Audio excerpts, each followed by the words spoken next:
Dizem que certas histórias nunca morrem, apenas mudam de endereço.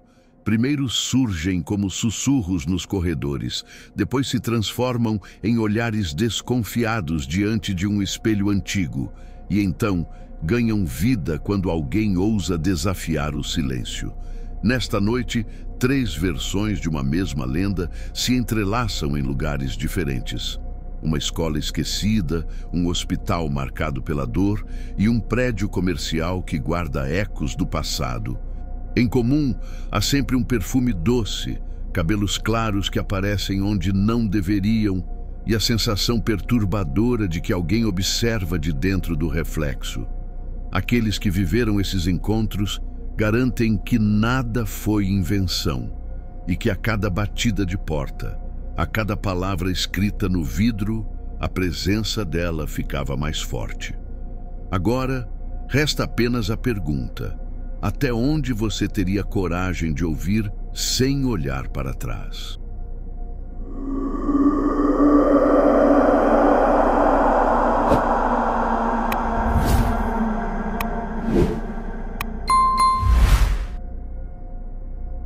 Meu nome é Larissa e quando aceitei o turno da noite como coordenadora de uma escola municipal na periferia, achei que meus maiores problemas seriam cadeado emperrado, lâmpadas piscando e briga de adolescente no corredor. Eu precisava do adicional noturno e da estabilidade. Então ignorei os comentários sobre a lenda que desde criança eu ouvia sussurrada: a tal loira do banheiro. Na minha cabeça, essas histórias eram como fita adesiva velha grudada nas paredes. Um resto de coisa antiga que ninguém cria coragem de arrancar. Eu tinha 29 anos, morava com minha irmã mais nova e administrava minhas angústias com café forte e listas no bloco de notas. Minha rotina começou simples: chegar às 18, conferir as salas, recolher relatórios, ouvir reclamação de professor, ligar para pai que não atendia e fechar tudo às 23, quando o vigilante, seu Ademar, rodava a chave no portão. O banheiro feminino ficava no fim do bloco C, uma ponta escura depois da biblioteca, e tinha azulejos antigos que refletiam a luz de forma torta. A janela basculante nunca fechava direito. O vento entrava com cheiro de eucalipto da praça e fazia as portas das cabines baterem sozinhas. O espelho era grande, encaixado entre 2 cerâmicas rachadas. Por trás, um quadrado de madeira pintada escondia o quadro de força antigo, um improviso do qual todos fingiam não saber. Na primeira semana, as alunas do EJA começaram a me testar com risadinhas sobre acender 3 velas e chamar a loira pelo nome completo numa sequência que muda conforme a fofoca atravessa os anos. Eu ria, seguia o protocolo, mandava apagar fósforo e voltava para a minha mesa. Um armário estreito transformado em sala, com uma cafeteira chiando como trem cansado. Numa noite de segunda, umas 8h30, notei um cheiro de perfume doce no corredor, diferente do desinfetante de pinho que a dona Zuleide usava para limpar. Era um floral frio, como se viesse de alguém acabado de sair do banho e que tivesse passado correndo por mim. Segui o rastro até o banheiro feminino. As luzes estavam acesas e a torneira da pia esquerda gotejava, sem ninguém lá dentro. Fechei a torneira, fui checar as cabines, empurrei porta por porta. Na última, a tranca estava quebrada e a água no chão formava um desenho que me lembrou uma mecha comprida, lisa, apontando para o ralo como seta. Abaixei, passei a mão. Era cabelo de verdade, claro, quase transparente sob a luz fria. Senti o estômago revirar e chamei Zuleide no rádio. Ela veio resmungando, enfiou a pinça de lixo no ralo, tirou o bolo de fios e caiu na risada. Aluna loira com preguiça de prender o cabelo, dona. Vou comprar grelha nova, isso prende tudo. Dei de ombros, mas aquele cheiro de perfume ficou na minha roupa até eu chegar em casa. No dia seguinte, a orientação pedagógica mandou mensagem sobre uma aluna chorando porque alguém bateu na porta da cabine 3 vezes enquanto ela estava sozinha. Anotei o ocorrido no livro de relatos, fiz a ronda, tudo quieto. Quando voltei ao banheiro, havia palavras no espelho surgidas de umidade. Se você chamar, eu respondo. Passei papel toalha, apaguei, e no reflexo eu me vi menor do que sou, como se o espelho estivesse 2 passos atrás. Contei para Ademar, que riu e disse que os moleques do vespertino iam gostar de me ver arrepiada, e que eu ficasse esperta porque lenda, quando se alimenta de atenção, vira praga. Ele aproveitou o embalo para dizer que, anos antes, uma ex-aluna morrerá afogada em casa e que as amigas juravam tê-la visto pela última vez retocando o batom no espelho daquele banheiro, na mesma noite em que a escola ficou sem luz. Fiz que não me importava, mas a informação grudou no meu pensamento como chiclete no solado. Em casa, minha irmã, a Camila, riu quando contei por alto. Disse que ninguém escova cabelo com tanta força a ponto de arrancar uma mecha inteira e que eu estava trabalhando demais. Dormir foi difícil. Cada vez que eu fechava os olhos, parecia ouvir água correndo, como se alguém abrisse uma torneira dentro do meu travesseiro. Levantei 2 vezes para checar se a caixa d'água não estava vazando. Na quarta, a inspetora trouxe 3 celulares apreendidos por terem gravado um desafio idiota no banheiro. Dizer o nome da loira olhando para o espelho até a lâmpada piscar. Assisti aos vídeos por obrigação. Nada além de risos e encenação. Mas em um deles, por um segundo que eu quase deixei passar, a torneira do fundo, sem ninguém perto, abriu sozinha e fechou num estalo. Voltei ao banheiro com o celular na mão para mostrar a Ademar, mas ele já tinha saído para a ronda externa. Faltavam 15 minutos para fechar, quando ouvi passos correndo no corredor e uma aluna bateu na porta da minha sala, dizendo que alguém tinha jogado água na mochila dela dentro do banheiro vazio. Acompanhei a menina até lá. O chão estava molhado, mas não como um balde derramado, e sim como pegadas indo da pia para a última cabine e voltando para o espelho. A mochila dela pingava e o zíper, que eu mesma fechei para conferir, estava úmido por dentro. Mandei a aluna para casa e fiquei parada olhando para o espelho, tentando achar em mim algum traço de medo para poder rir dele depois. Respirei fundo. Encostei a ponta dos dedos no vidro frio e o vapor formou de novo letras que surgiram devagar, como se alguém escrevesse do outro lado. Não é brincadeira. O corredor atrás de mim ficou silencioso a um ponto que dava para ouvir a eletricidade zumbindo na lâmpada. Pensei em chamar Ademar, mas alguma mistura de orgulho e curiosidade me segurou ali, como se eu quisesse provar para alguém que eu não fugia fácil. Foi então que a última porta bateu, de leve, uma vez só, como quem anuncia presença com o dedo na madeira. Eu disse alô, me ouvindo ridícula, e a porta bateu outra vez, mais firme, e parou. Quando dei um passo, um fio de água escorreu por baixo, desenhando um caminho até a ponta do meu tênis. Respirei outra vez, contei até 3, empurrei a porta com o ombro e a cabine estava vazia. O cheiro de perfume ficou mais intenso. Não era cheiro de adolescente. Tinha algo antigo. Lembrava frasco esquecido na penteadeira de uma avó. No gancho, um fio de cabelo claro estava preso a um parafuso torto, tão comprido que quase encostava no chão. Toquei com a ponta dos dedos. Era liso como nylon molhado. Um vento entrou pela janela basculante, mas as folhas da árvore lá fora estavam imóveis e ainda assim o fio de cabelo balançou como se algo respirasse ao meu lado.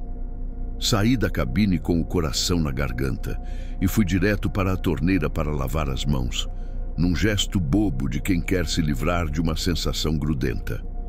A água saiu fria demais, num jato estreito, e de repente pareceu ganhar vida, soltando bolhas que estouravam num ritmo quase regular, como risadinhas presas no cano. Fechei, Minhas mãos tremiam e eu não queria admitir. O relógio do meu celular marcava 23 em ponto. Pensei em ir embora e fingir que nada tinha acontecido, mas a obrigação me fez voltar para apagar as luzes e recolher o lixo. Apaguei metade das lâmpadas do bloco e quando alcancei a porta do banheiro para trancar, ouvi a torneira da pia esquerda abrir sozinha, não um gotejo, mas o jato forte, vivo. A luz vindo do corredor fazia o espelho parecer uma janela para outra sala. E foi aí que percebi meu próprio reflexo, de lado, como se eu estivesse um passo atrasado de mim mesma. Levantei a mão direita. No vidro, a minha esquerda levantou primeiro, e a diferença de tempo me fez sentir uma tontura curta, seca. Algo passou atrás de mim, um vulto claro, rápido, tão perto que a pele do meu braço a arrepios ficou áspera, como se eu tivesse encostado em gelo. O barulho do jato cessou de repente e o silêncio puxou meu nome, não pela boca de alguém, mas pelo cano, pela parede, pela umidade dentro do espelho. Larissa. Respondi um oi baixo. A lâmpada piscou 3 vezes, o vidro rangeu e uma mecha clara, molhada, escorreu devagar de dentro do espelho. Eu não gritei. Fiquei imóvel, com a sensação ridícula de que, se não me mexesse, a mecha desistiria de mim.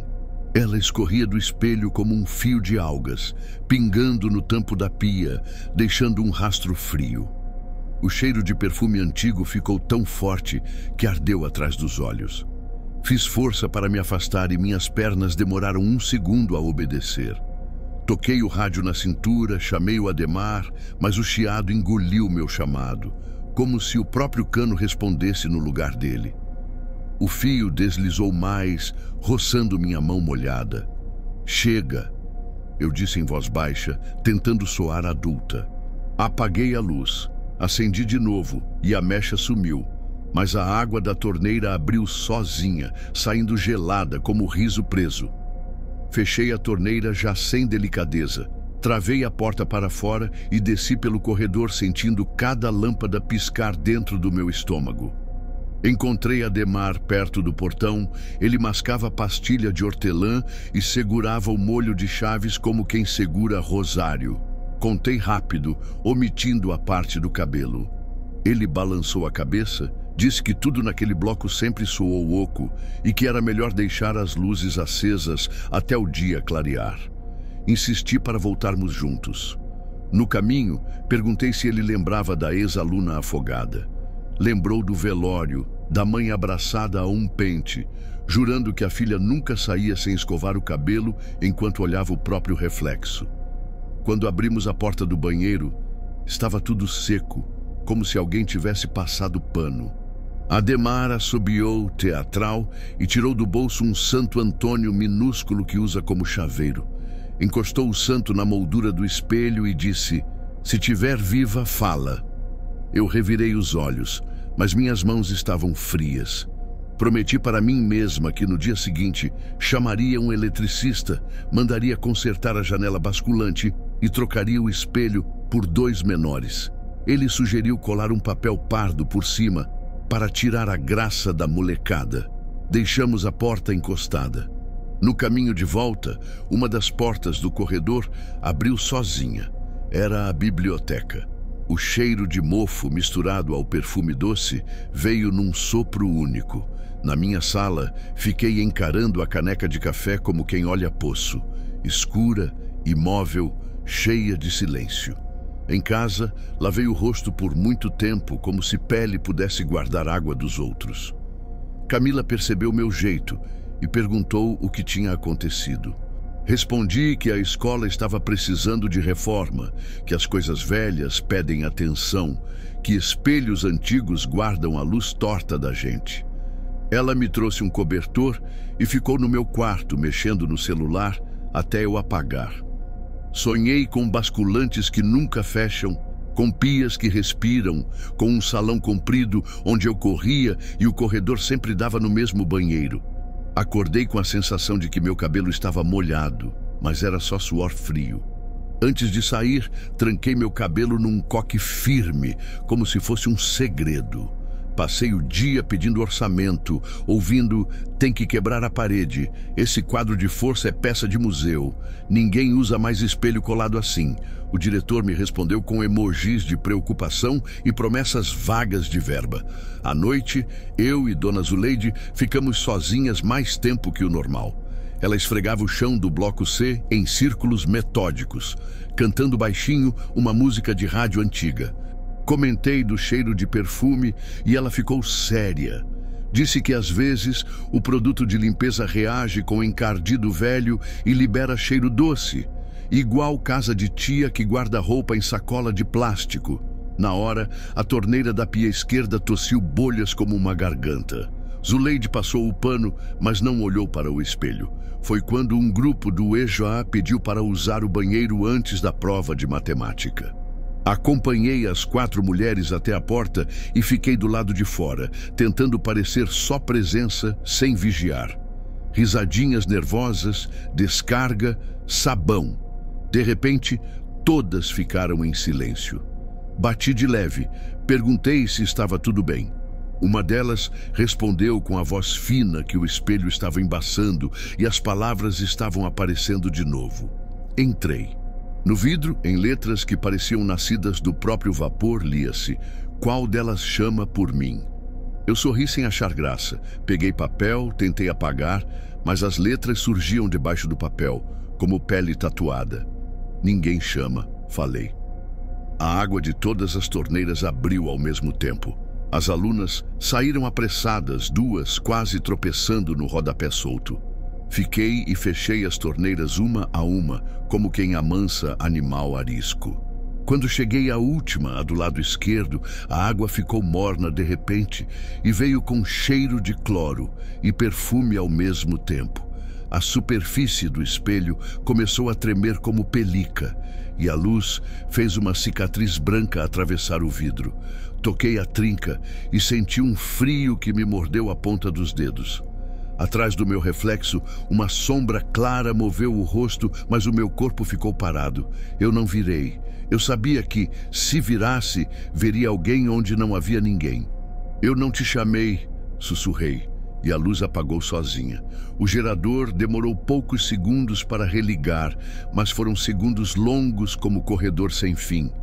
Quando a lâmpada voltou, a palavra "volte" apareceu no vidro, e por baixo uma assinatura riscada, quase ilegível, que parecia um nome próprio começando com M. Associei a ex-aluna, mas a história que ouvi do Ademar tinha outro nome. Minha pele formigou. Peguei meu celular para fotografar e a câmera não focou. O foco atirava para trás do espelho, como se houvesse profundidade real. Desisti. Saí, tranquei e pedi para a inspetora deixar aquele banheiro isolado até segunda. Usei um cartaz de interditado com fita crepe. Enquanto colava a segunda tira, senti um fio gelado tocar minha nuca e segurar como alça de bolsa. Corri até a sala e fiquei ali, respirando, tentando lembrar de algo objetivo para anotar no livro de ocorrências que não me fizesse parecer infantil. Escrevi sobre vazamento, lâmpadas, vandalismo no espelho. A palavra vandalismo me deu conforto por 30 segundos. Na saída, encontrei Ademar fumando escondido atrás do portão. Contei do gerador, do cartaz, da palavra. Ele sorriu sem os dentes da frente e me disse para eu não mexer no que pede para voltar. Ofereceu metade da pastilha de hortelã e, enquanto repartia o tablete com a unha, avisou que, quando a gente lacra espelho, às vezes lacra só do lado de cá. Do lado de lá, fica tudo aberto. A sexta terminou sem alunos, porque choveu muito e metade faltou. Deixei o bloco C apagado, com o cartaz firme, e passei a noite tentando adiantar relatórios. Lá pelas 10, ouvi no corredor o barulho de alguém lavando as mãos com pressa. Aquele som cheio de espuma que só aparece quando a torneira fica quase fechada. O cartaz estava no chão, molhado, e a porta aberta na mesma fresta teimosa de sempre. O espelho coberto de orvalho por dentro. Dei 2 passos, 3, e a lâmpada oscilou. Na cabine do fundo, a tranca batia sozinha, num ritmo manso. "Quem está aí?" perguntei. A resposta veio pelo cano, com palavras empurradas por água. "Você me chamou ontem quando falou meu nome por dentro." Eu travei a respiração e encostei os nós dos dedos no tampo da pia, tentando ancorar o corpo enquanto minha cabeça corria. Eu não falei nada. Menti, e senti que a mentira pesou dentro do banheiro como vapor. O espelho atrasou meu movimento outra vez, e quando minha mão tocou o vidro, algo tocou de volta do lado de lá. Pele fria, lisa, como porcelana molhada. O perfume doce ficou. A tranca da cabine do fundo girou sozinha e bateu 3 vezes, pedindo que eu confirmasse o convite. "Se você quer voltar, volte", falei, sem reconhecer minha voz. A água começou a subir pelo ralo, clara, depois escura, trazendo fios compridos que se pegaram no meu pulso como bracelete. Eu puxei, mas os fios passaram por dentro da pele, entranhando-se como se fossem veias novas. No espelho, meu cabelo pareceu clarear nas pontas. "Não é brincadeira!" As letras apareceram por detrás do meu rosto. Eu puxei com força e quando os fios partiram, ouvi um soluço do outro lado. A lâmpada piscou. Fiquei sozinha com a manga encharcada e um pedaço de trança no bolso úmido.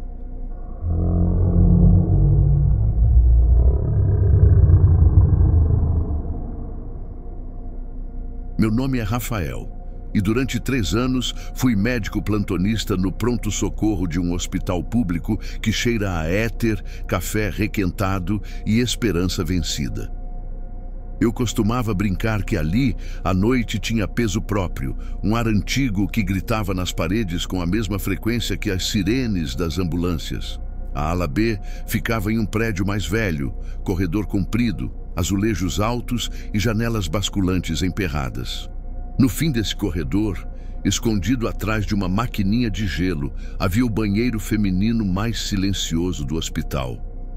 Eu passava por ali dezenas de vezes por noite, mas só entrava quando ficava tudo vazio, principalmente depois das 2 da manhã, quando as macas se amontoavam e o tempo, por alguma razão, mudava de textura. Não sei explicar por que eu preferia esse caminho. Talvez pelo silêncio, talvez pelo espelho antigo, grande, colado na parede com uma moldura de madeira que alguém tentou pintar de branco e desistiu na metade. O resto do hospital era novo o suficiente para não ter história, mas aquele banheiro parecia guardar coisas, como uma gaveta antiga que você evita abrir para não encontrar o que esqueceu de esquecer. A primeira vez em que pensei na lenda foi por idiotice minha, confesso. Eu vinha de um plantão pesado.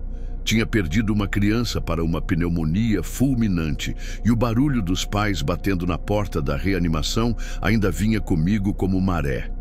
Lavei o rosto naquele banheiro e, sem pensar, contei baixinho. 1, 2, 3, olhando para o espelho. A mão esquerda tremia, a direita segurava a torneira para não tremer. Eu não cheguei a falar nada do que diziam que trazia azar, mas o número 3 ficou preso na boca. A torneira chiou, o cano respondeu com uma bolha demorada e um fio de água riscou o esmalte da pia, como se tivesse vida própria. Eu ri de mim mesmo, médico cético, adulto, exausto, imaginando que só precisava dormir. Atrás de mim, no corredor, a enfermeira Selma xingou o relógio. Faltavam 4 horas para acabar o turno. Na noite seguinte, o hospital estava mais calmo. Um baleado, 2 crises asmáticas, um idoso com delírio, nada fora do padrão. Eram quase 3 da manhã quando passei pela porta do banheiro de novo e senti um cheiro de perfume doce, antigo, diferente dos desinfetantes e sabonetes descartáveis que a gestão comprava no atacado. Era cheiro de frasco pesado, tampo dourado, coisa de penteadeira herdada. Entrei. A luz fluorescente demorou 1 segundo a mais para acender. O espelho estava limpo, mas a superfície parecia ondular, como se a cola por trás estivesse velha. Lavei o rosto e percebi um fio comprido, claro, preso na extremidade da torneira.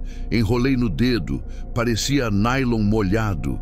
Não havia nenhuma paciente loira naquela noite. Joguei no lixo e antes de sair, ouvi uma gota cair, depois outra e mais outra, em um ritmo quase humano, como quem bate com a unha na mesa. Selma falou da lenda como quem comenta a previsão do tempo. Cresci em escola que tinha história de loira grudada no espelho, doutor. Se chamar, ela responde, melhor não brincar. Eu disse que a única coisa que respondia era a tubulação velha. Teodoro, o maqueiro, fez o sinal da cruz rindo, mas não passou pelo corredor da ala B depois da 1. Era regra informal. Eu continuei passando, mais por teimosia do que por necessidade. Antes de cada reanimação, eu lavava as mãos ali, como ritual particular, porque a pia da sala de emergência vivia com pressão ruim. O chuveiro daquele banheiro não funcionava havia anos e a última cabine tinha a tranca quebrada. Então, eu sempre deixava a porta entreaberta por educação. Aos poucos, o perfume começou a aparecer toda a madrugada, no mesmo trecho do corredor, fraco e frio, como se alguém tivesse acabado de atravessar correndo e deixado só um rastro para trás. Numa quinta, perto das 3h20, uma paciente psiquiátrica pediu para ir ao banheiro feminino. Selma a acompanhou, mas a mulher travou na porta. Dizia que tinha alguém lá dentro chorando. Eu estava no posto, preenchendo laudos, quando o rádio chiou com a voz de Selma, pedindo minha presença. Fui rápido, uma pena de gelo na nuca. Empurrei a porta. Vazio. O espelho, entretanto, tinha um embaçado que não vinha de vapor. Vinha de dentro. A psiquiátrica tremia, agarrou no meu jaleco e disse: ela pediu para eu dizer que voltou, que você chamou. Eu a reconduzi para a sala. Medicamos. Ela dormiu. Fiquei no banheiro 1 minuto a mais do que precisava, como se desafiar o lugar pudesse me devolver alguma autoridade. Encostei os dedos no vidro frio. O espelho devolveu meu gesto com um micro atraso, milésimos que o cérebro registra antes da razão mandar calar. Saí fingindo não notar. No domingo de manhã, encontrei uma faxineira nova chorando encostada no carrinho.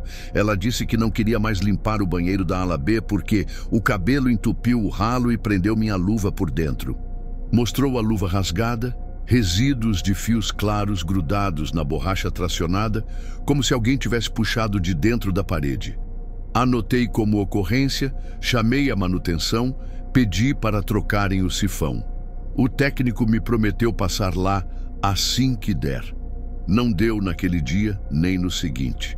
Eu parei de entrar e passei a só olhar de fora, com a sensação infantil de que se eu não olhasse no espelho, o espelho não olharia de volta. Apesar do esforço, minha cabeça voltou para outra época. Eu tinha 11 anos quando as meninas da minha classe me desafiaram a entrar no banheiro feminino da escola, apagar a luz e chamar a loira pelo nome, batendo 3 vezes na porta da última cabine. Eu não batia. Elas batiam, riam e diziam que um dia eu seria médico e que deveria saber lidar com morta bonita presa em azulejo. Eu ri, saí correndo e não contei a ninguém que naquela tarde cheguei em casa com o cheiro de um perfume que não era da minha mãe. Passei anos sem lembrar. Agora, plantonista exausto, o perfume voltava exatamente às mesmas horas, nas mesmas viradas de turno, com a mesma nota fria que me fazia respirar curto. Eu evitava dizer 3 em voz alta. Passou a virar mania, eu arredondava números, dizia, faltam alguns minutos, em vez de faltam 3. Ridículo, eu sei. A cabeça cria ordens que o resto do corpo obedece para ter a ilusão de controle. Houve uma noite em que a ilusão quebrou. Eram 2h57, quando um estagiário me chamou. Doutor, a pia da B explodiu. A palavra explodiu era exagero, mas a água jorrava, espalhando pelo corredor uma lâmina que corria leve, gelada, refletindo a luz como escamas. Fui desligar o registro geral do banheiro e, ao tocar a válvula, senti o mesmo nylon molhado roçar meu punho. Teodoro apareceu por trás, calçou a chave inglesa e fechou comigo. A água diminuiu. Voltamos a respirar. Eu fui até a pia para ver se o cano tinha partido. O espelho, no entanto, roubou minha atenção. Havia letras nascendo no embaçado, muito devagar, a letra de quem nunca mais esquece a escola. Volte. Volte para onde? Para quando? Para quem? Eu passei o dorso da mão, apaguei, e por trás da minha mão, por dentro do vidro, outra mão acompanhou o movimento com meio segundo de atraso. Não era minha, era esguia, pálida, e tinha as unhas claras, sem cor. Teodoro xingou Deus baixinho e foi embora rápido, arrastando o carrinho de manutenção como se fosse um cachorro teimoso. Eu fiquei. O perfume ocupou o banheiro e a luz, que antes era direita, ficou vacilante, como se respirasse.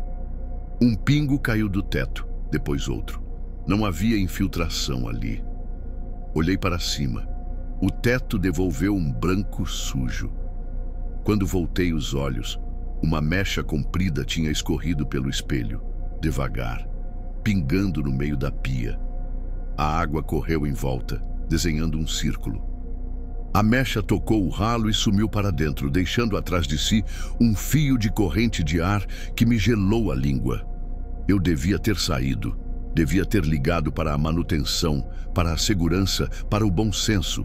Em vez disso, fechei a porta, por impulso estúpido, e me vi sozinho com a minha própria teimosia. Você não existe, eu disse.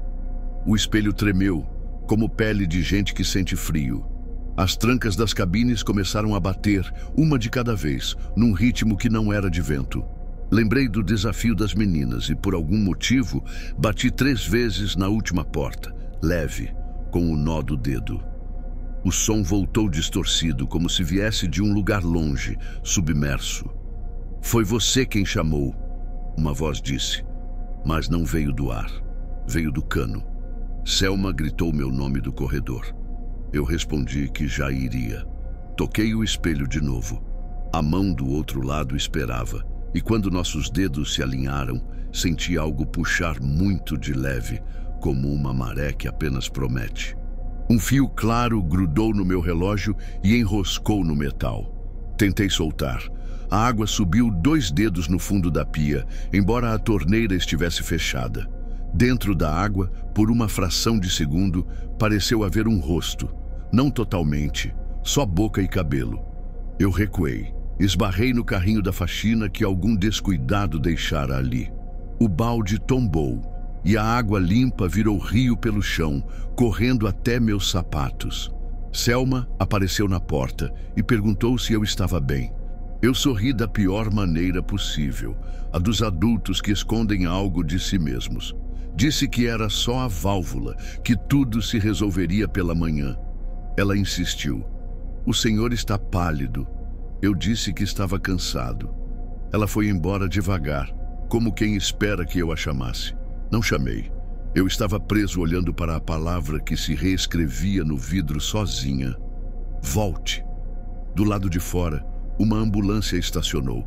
O barulho do motor trouxe o mundo de volta. Eu respirei, passei as mãos no rosto e prometi para mim mesmo que nunca mais entraria ali sozinho, que não ia contar para ninguém, que o que não é dito morre e que as coisas que a gente enfrenta sem nome perdem a força. Às 3 rios em ponto, as luzes de todo o corredor piscaram ao mesmo tempo e quando voltaram, havia uma linha d'água riscando a altura das minhas canelas. Alguém chorou ou riscou uma unha longa no azulejo de dentro da última cabine. Eu disse amanhã para o espelho, como quem promete visita a parente distante, e saí. Só que o perfume me seguiu pelo corredor inteiro até a porta da sala de reanimação, onde o relógio digital pulou dos 2 minutos e 59 para as 3 da manhã, como se tivesse aprendido a atrasar um pouco, de propósito, apenas para me dizer que eu já estava dentro do horário dela. Selma me proibiu de passar sozinho pela ala B durante o restante do plantão. Eu ri, concordei por educação e voltei ao posto, mas o cheiro de perfume antigo me acompanhou como uma linha invisível, atravessando o corredor, grudando no colarinho do meu jaleco. Enquanto eu digitava as evoluções, as teclas soavam molhadas. O relógio digital pulou de 2h41 para 2h42 com um soluço, e eu pensei na palavra escrita no espelho. Volte. Como se fosse um carimbo de alta, um destino clínico. Evitei olhar para a máquina de gelo. Evitei dizer a palavra 3. Evitei admitir que estava com medo. O medo, no pronto-socorro, veste máscara de cansaço. Por volta de 2h50, a ambulância trouxe uma adolescente rebaixada, hipotérmica, encontrada desacordada no banheiro de uma escola da Zona Norte. Selma gritou, "Código azul!" E o corredor engoliu gente. O pai, um homem magro de mãos enormes, vinha atrás com um pente na mão como quem segura um amuleto. "Ela escorregou, doutor", ele repetia tremendo. "Foi no banheiro, no espelho." A menina era pálida ao ponto de parecer translúcida.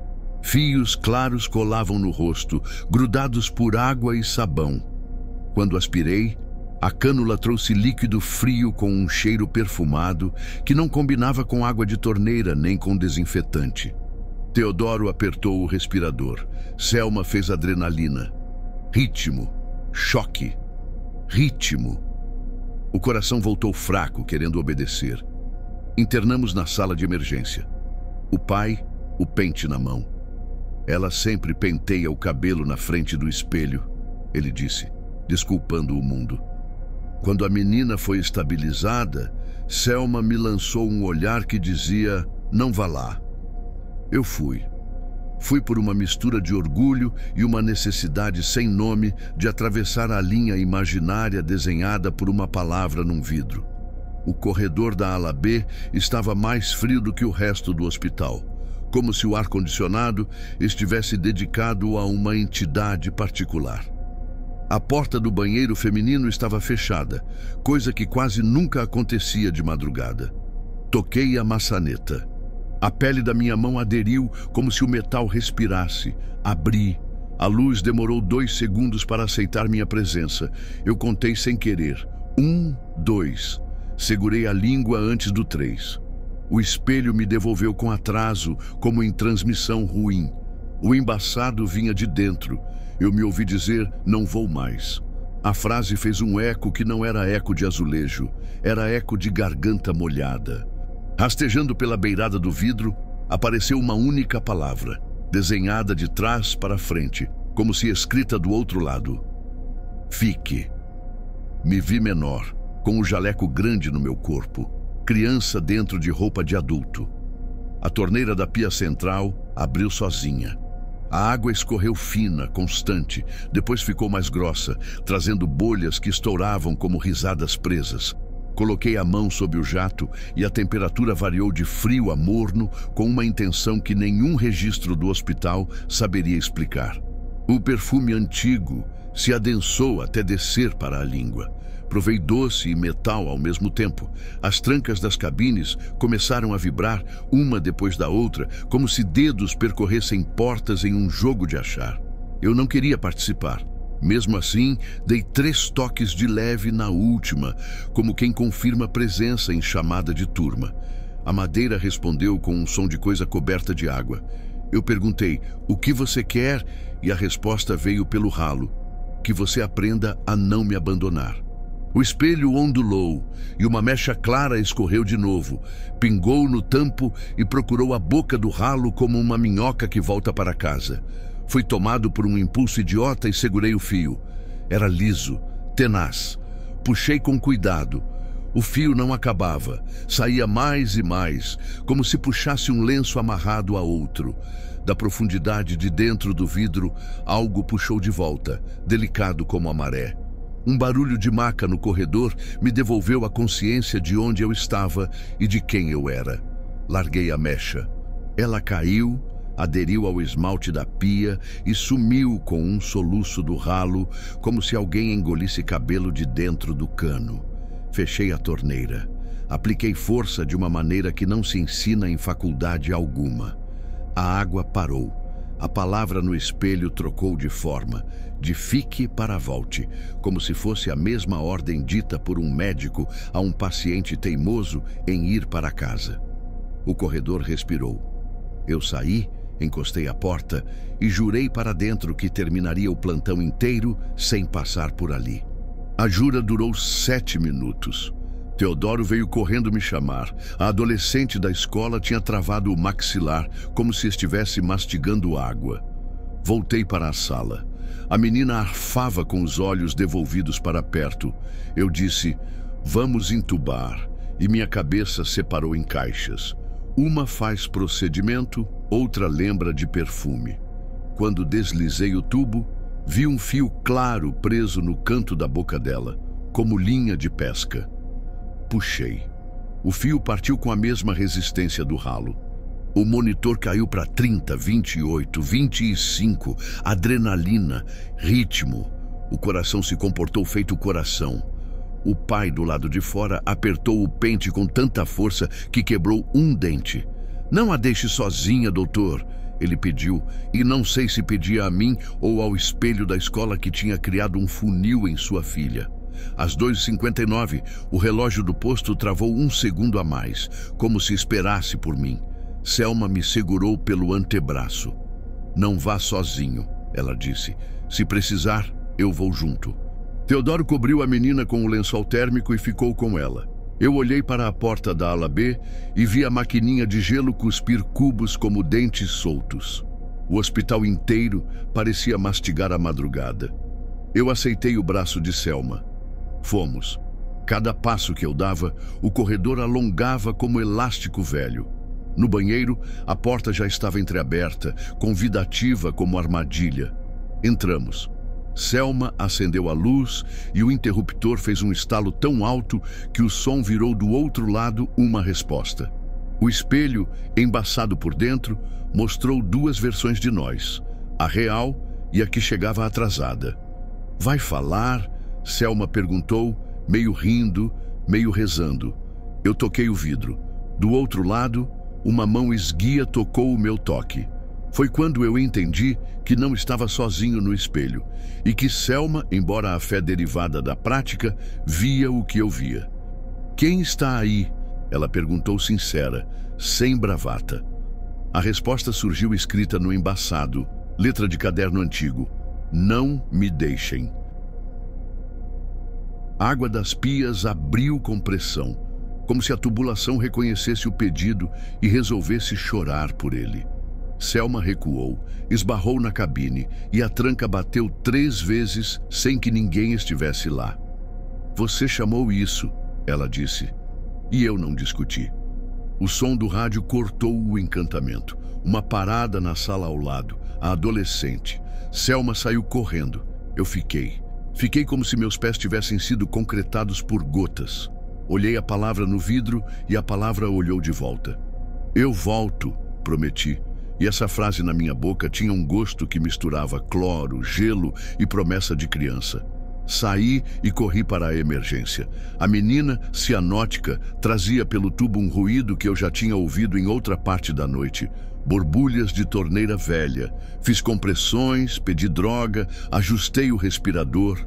Por cima do meu ombro, o relógio saltou para 3 reus.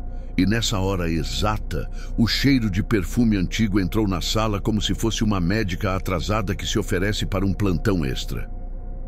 Ela está aqui, o pai disse, sem papéis, sem nome, apontando para o nada. Eu segui o gesto e vi, refletido na janela da sala, o banheiro da ala B em miniatura, como se toda a parede fosse um espelho que se comunica.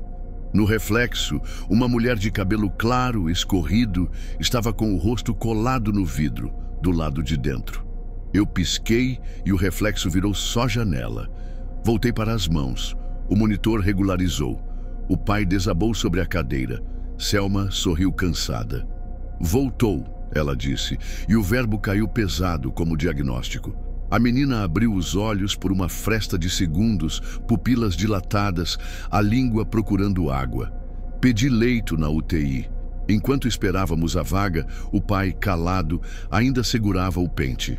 De perto, o objeto tinha marcas de dente abaixo do cabo, como se alguém tivesse tentado morder o cabo durante anos. Era da mãe dela, ele disse, como quem admite culpa. Perdeu a mãe cedo, afogamento, banheiro de casa, o mesmo cheiro. Não achei lugar dentro de mim para guardar essa informação, então a deixei circular como ar frio na traqueia. Selma encostou a mão no ombro dele. Teodoro saiu para buscar mais cobertores. Eu fiquei de pé, olhando o relógio, vigiando a linha que dividia 305 de 306, como se a madrugada tivesse marcos quilométricos. Quando a UTI avisou que podia receber, acompanhei a transferência pelo corredor. Ao passarmos diante da ala B, a porta do banheiro feminino estava aberta como boca. A lâmpada oscilou. Por impulso, desviei e entrei, sozinho dessa vez, um erro que fiz ainda sabendo que era erro. O espelho estava completamente limpo, nenhum embaçado, nenhuma palavra. Só eu e meu atraso milimétrico. Encostei a testa no vidro frio e disse, sem voz de médico, eu voltei. O espelho respondeu com uma vibração mínima que desceu para a pia. A água abriu, trouxe uma única mecha, curta, tão curta quanto um fio que se guarda dentro do bolso para garantir que não se está delirando. Eu estendi a mão. Não peguei. Não hoje, eu disse. Não agora. Sai do banheiro com o coração batendo onde não cabia. Entreguei a menina na UTI. Assinei papéis, ouvi um "Obrigado, doutor", que tinha a mesma temperatura da luz do hospital quando amanhece. 6 e pouco, o plantão acabou. No vestiário, ao trocar o jaleco, encontrei no bolso um fio claro, molhado, enrolado em si mesmo. Joguei no lixo. Abri a porta. Fechei a porta. Voltei e recuperei o fio, dobrando minha decisão com a mesma facilidade com que a água desenha novos caminhos. Há noites em que o cheiro volta, exatamente às 3, mesmo sem plantão. Às vezes no corredor de casa, às vezes atrás do espelho do meu banheiro. Com o tempo, aprendi a não tocar no vidro. Aprendi a lavar as mãos sem olhar para mim. Aprendi a não dizer 3 com a mesma inocência.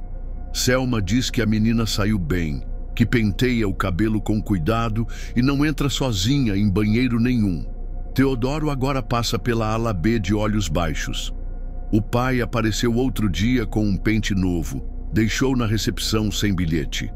Eu guardo o fio que encontrei no bolso dentro de um envelope, no fundo da gaveta, onde ficam os estetoscópios antigos. Se me perguntarem, direi que não acredito. Que o mundo é um conjunto de tubos, válvulas, espelhos mal colados e pessoas exaustas. Direi que o cheiro é sugestão, que letras se formam no vapor por acaso, que barulhos de trancas são vento. Direi que tudo passa. Direi isso olhando para outro lado. Porque às 3 em ponto, quando as luzes fazem aquela pequena reverência para a noite e o espelho atrasa minha mão um pouco mais do que o aceitável, eu sei que alguém do outro lado quer que eu volte. E no fundo, volto. Sempre volto.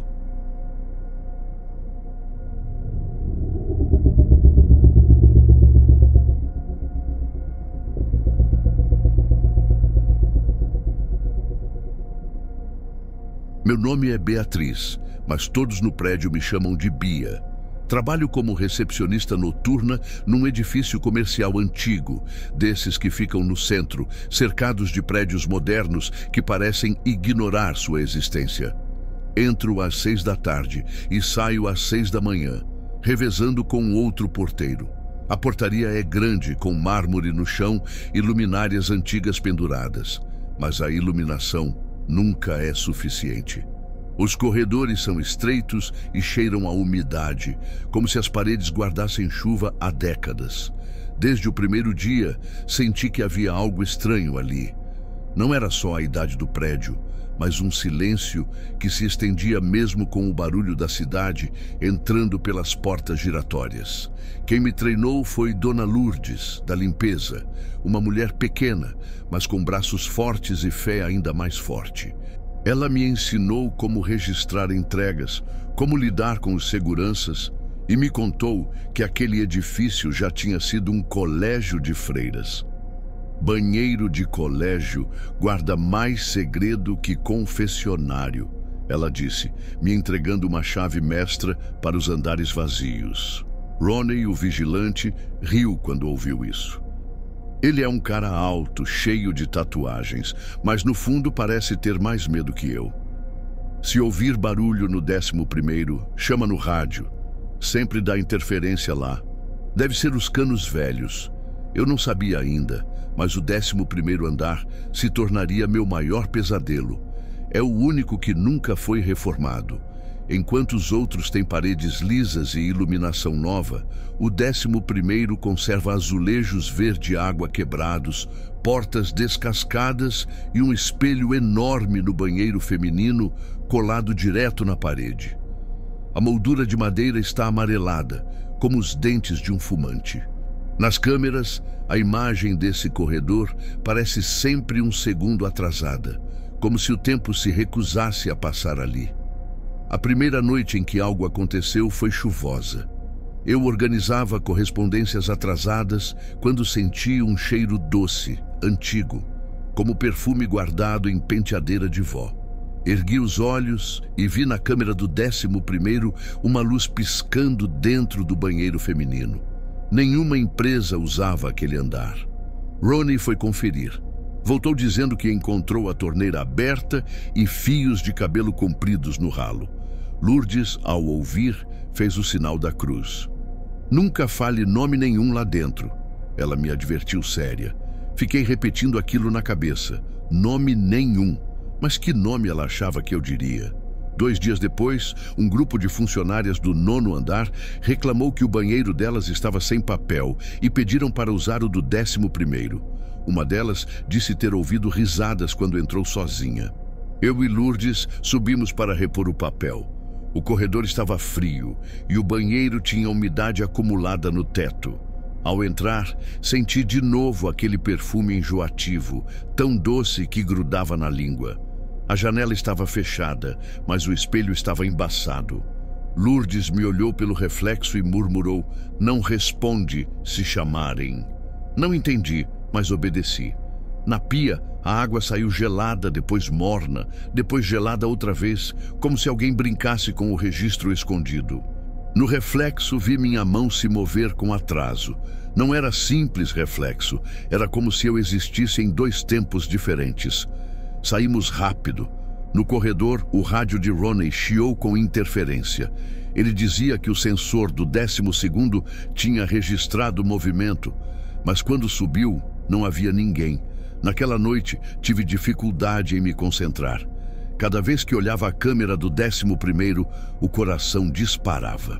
Às 2h pouco da manhã, vi claramente a porta do banheiro se abrir sozinha. Depois, fechar com lentidão, como se alguém invisível tivesse testado a tranca. Fiquei paralisada. Não tive coragem de chamar Ronnie. Fingi que não vi.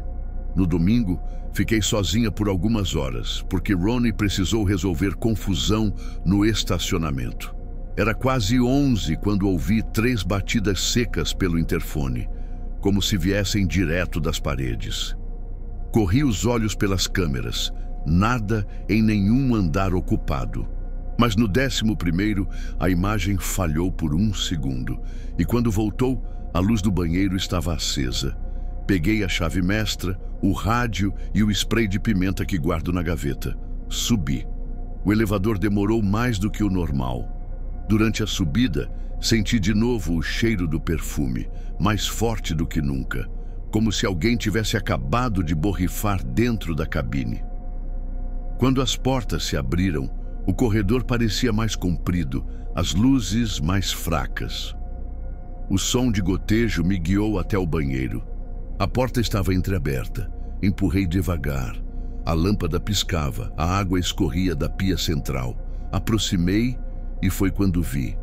Preso na torneira, havia um fio de cabelo loiro, comprido, encharcado, brilhando sob a luz falha. Toquei por instinto. Era gelado, escorregadio. Puxei. O fio não acabava nunca. Senti resistência, como se estivesse puxando algo do outro lado. De repente, a última cabine bateu uma vez, seca. O eco me gelou a espinha. Olhei para o espelho. Ele estava embaçado de dentro para fora. E lentamente, letras se formaram, tortas como escritas por dedos invisíveis. Volte. Minha respiração ficou presa na garganta. O rádio chiou alto, Ronnie chamando meu nome. Eu tentei responder, mas minha voz não saiu. O espelho tremia levemente, como se alguém estivesse colado do outro lado, aguardando. Larguei o fio de cabelo que caiu na pia e desapareceu pelo ralo. O barulho foi parecido com uma boca engolindo líquido. Saí correndo. Quando cheguei ao elevador, o cheiro de perfume ainda impregnava minha pele, como se tivesse sido esfregado contra mim. Passei o resto do plantão sem olhar mais para as câmeras daquele andar. Fingi para Ronnie e para Lourdes que nada tinha acontecido. Mas no fundo eu sabia. Alguém lá dentro estava esperando e tinha certeza de que eu voltaria. Na manhã seguinte ao que aconteceu no banheiro do 11º, prometi para mim mesma que pediria demissão. Mas quando o sol bateu no mármore da recepção, tudo pareceu menos grave, quase ridículo. Ronnie zombou de mim, dizendo que eu estava pálida como fantasma. Lourdes apenas me encarou em silêncio, segurando firme a vassoura, como se soubesse que não era invenção. Passei o dia inteiro com a sensação de perfume doce impregnado na pele. Lavei as mãos diversas vezes, mas parecia que vinha de dentro. Naquela noite, o prédio ficou quase vazio, mais cedo do que o normal. As empresas liberaram os funcionários antes por causa de um feriado prolongado. Eu já estava sozinha na portaria quando as câmeras registraram novamente um atraso estranho no 11º andar. Não era só a imagem piscando. Era como se um vulto claro atravessasse a lente. Liguei para Ronnie, que estava dando uma volta no estacionamento, e pedi que subisse comigo. Ele bufou, mas aceitou. Lourdes, que estava recolhendo o lixo no 10º, decidiu ir junto, talvez para garantir que eu não fugisse. Subimos os três. O elevador demorou mais do que deveria e no silêncio notei aquele perfume ressurgindo. Lourdes rezava baixinho, um terço de palavras entrecortadas. Quando chegamos, o corredor estava frio demais para uma noite abafada. As luzes piscaram uma vez. O banheiro feminino estava fechado, mas pela fresta da porta escapava claridade fraca. Ronnie colocou a mão na maçaneta. Se tiver alguém aí, vai ser problema. Empurrou devagar. O espelho estava descoberto. As folhas de papel pardo que havíamos colado haviam caído no chão, encharcadas, como se alguém tivesse jogado água nelas por dentro. A pia do canto jorrava em gotejos irregulares. O cheiro de perfume enjoativo dominava o ambiente. Lourdes se aproximou do espelho e se deteve. Eu a vi tremer, coisa que nunca tinha acontecido. "Não olha há muito tempo, Bia", ela disse. Tentei obedecer, mas era impossível. Meu reflexo estava ali, mas com um atraso grotesco, como se eu me movesse em 2 tempos. E atrás de mim, bem no centro, surgiu lentamente uma silhueta clara, feminina, parada, olhando. Virei de uma vez, mas não havia ninguém. O coração batia tão forte que parecia querer fugir pelo peito. Ronnie xingou alto e disse que aquilo era truque de luz. Mas sua voz vacilava. De repente, a última cabine bateu forte, como se alguém estivesse preso ali. 3 batidas secas. O eco se espalhou pelo azulejo. Lourdes agarrou minha mão. "Não responde", repetiu. Eu só conseguia pensar em correr, mas meus pés estavam colados ao chão. Ronnie, nervoso, chutou a porta da cabine. Ela se abriu com estrondo. Estava vazia. No entanto, do ralo sob a privada escorria um fio de cabelo claro, grosso, que parecia crescer, se arrastar para fora. "Chega disso!" gritou Ronnie, puxando o fio e arremessando no lixo. Mas ele continuava saindo, como se não tivesse fim. Lourdes puxou o terço do bolso e começou a rezar alto. A luz piscou, o espelho estremeceu e uma voz baixa, quase um sussurro feminino, ecoou pelo banheiro. Chamem. A palavra se arrastou como se viesse debaixo d'água. Senti meu corpo inteiro arrepiar. Ronnie disparou para fora, xingando e dizendo que não ia ficar ali. Eu e Lourdes seguimos atrás. No corredor, o elevador parecia não atender. Apertamos várias vezes. Enquanto esperávamos, o barulho de água correndo ficou cada vez mais forte atrás da porta, como se todas as torneiras tivessem se aberto ao mesmo tempo. Então, o elevador chegou finalmente. Descemos em silêncio, sem coragem de falar. Passei o resto da madrugada na portaria, tentando não olhar para a câmera do 11º. Mas por volta das 4 da manhã, a imagem se distorceu sozinha. O espelho refletia um banheiro completamente alagado, água até os joelhos. Só que quando subimos mais tarde para verificar, estava seco, como se nada tivesse acontecido. Na noite seguinte, tentei recusar subir naquele andar. Ronnie debochava, mas não escondia o medo. Lourdes apenas dizia: se você não respeita, ela cobra. Eu não perguntei quem era ela, já sabia. O prédio inteiro parecia respirar diferente desde que aquela presença havia se mostrado. Quarta-feira, pouco depois da meia-noite, o interfone tocou. A ligação vinha do 11º andar. Isso era impossível. Os telefones internos estavam desligados. Não havia empresa lá. Atendi com a mão trêmula. Silêncio. Depois, uma respiração lenta, arrastada, feminina. Estou esperando. A voz era tão clara que larguei o fone. Ronnie subiu correndo, mas não encontrou nada. Depois disso, os acontecimentos se intensificaram. As portas do banheiro batiam sozinhas, a câmera mostrava sombras atravessando o corredor e funcionários de outros andares começaram a reclamar do perfume doce se espalhando pelos elevadores. A administração falava em problemas de encanamento, mas eu sabia que não era isso. Numa madrugada chuvosa, o pior aconteceu. Eu estava sozinha, porque Ronnie tinha ido embora mais cedo, passando mal. Lourdes ainda não tinha chegado. O telefone tocou novamente e outra vez era do 11º. Atendi e a voz sussurrou: se você chamar, eu venho. Fiquei gelada. Por instinto, olhei para o espelho da portaria. Meu reflexo parecia normal, mas havia uma mancha clara atrás. Desliguei rápido. Poucos minutos depois, a câmera mostrou claramente uma figura loira, alta, atravessando o corredor do 11º em direção ao banheiro. O sistema registrou o movimento como se fosse uma pessoa real. Peguei a chave mestra e, contra todo o bom senso, subi. O elevador tremeu na subida. Quando as portas abriram, o corredor estava completamente escuro, exceto pela luz do banheiro que piscava. Entrei. O espelho brilhava limpo, mas no centro havia palavras escritas de dentro para fora. Você me chamou. Meu corpo travou. Não falei nada. Mas o banheiro respondeu sozinho. As torneiras se abriram, as descargas dispararam e do ralo da pia começou a emergir cabelo loiro em quantidade absurda, escorrendo pelo chão, subindo pelas paredes.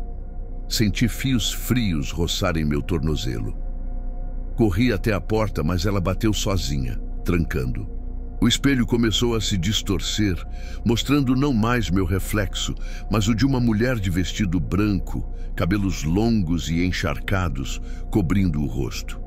Aos poucos ela ergueu a cabeça. Não consegui ver os olhos. Apenas a boca, que se abriu num sorriso lento e impossível. A voz ecoou pelo banheiro inteiro, clara: agora você não sai mais. Eu gritei, bati na porta, mas os fios de cabelo já cobriam meus pés. O perfume doce era insuportável. O rádio chiou e ouvi Lourdes me chamando desesperada. Bia, sai daí! Mas eu não conseguia responder.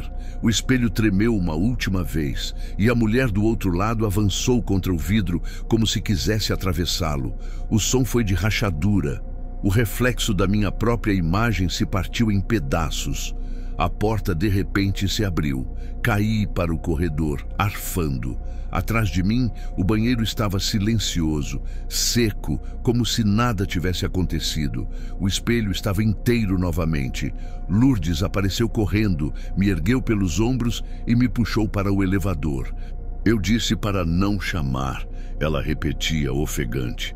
Na portaria, ainda tremendo, olhei para as câmeras. O banheiro do 11º parecia normal, mas no espelho, por um segundo, juro que vi um reflexo loiro sorrindo para mim, como se tivesse sido eu quem ficasse do lado de lá. E essas foram as 3 versões da lenda da loira do banheiro, cada uma vivida em contextos diferentes, mas todas com algo em comum: a sensação de que ela nunca desapareceu de verdade. Seja em escolas antigas, hospitais ou prédios comerciais, a presença dela continua se manifestando, sempre esperando que alguém a invoque, sempre à espreita de uma nova vítima. No fim, talvez a pergunta que fique seja: a loira do banheiro é apenas um mito que se espalhou pelo medo coletivo?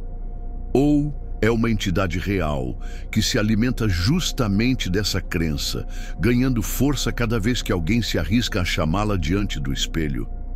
Eu só sei de uma coisa: da próxima vez que você entrar sozinho num banheiro público, especialmente se encontrar um espelho antigo e mal iluminado, lembre-se dessas histórias. Pense bem antes de repetir o nome dela. Porque se ela realmente estiver do outro lado, pode ser que esteja apenas esperando pela sua voz. Agora, eu quero saber de você. Você já ouviu alguma história da loira do banheiro na sua escola ou em algum outro lugar? Teria coragem de tentar invocar essa entidade sozinho diante de um espelho? Deixa aqui nos comentários a sua experiência ou opinião sobre essa lenda. E se você gostou desse vídeo e quer mais histórias sombrias como essa, não esquece de curtir e compartilhar. Isso ajuda muito o canal a continuar trazendo esse tipo de conteúdo para você.